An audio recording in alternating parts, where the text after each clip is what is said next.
all leaders have to think about story and narrative, no matter Yeah. what you're reading. That's right. You have to have a story for the organization. There's a balance between taking in information, being open-minded, Yes. and saying, I want to hear all points of view. How do you strike that balance? How do you keep your mind open, but at the same time, just not have a point of view, not have something to say?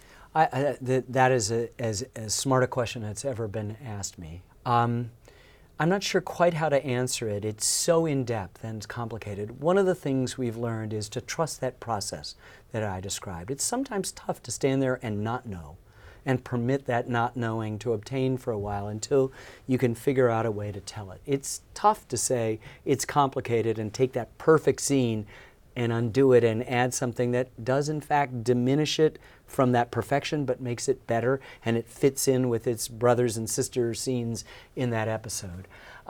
You work with good people. That's the first thing, which I'm sure you would understand. People who understand and trust that process as well. At the end of the day, my job has to be to decide that very moment. And I think the essence of leadership is that.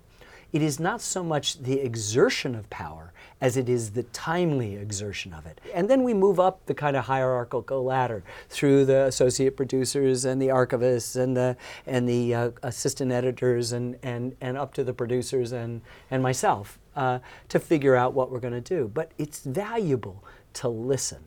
And sometimes the art of leadership is not making a decision. It's permitting other people to own that decision or to postpone the decision.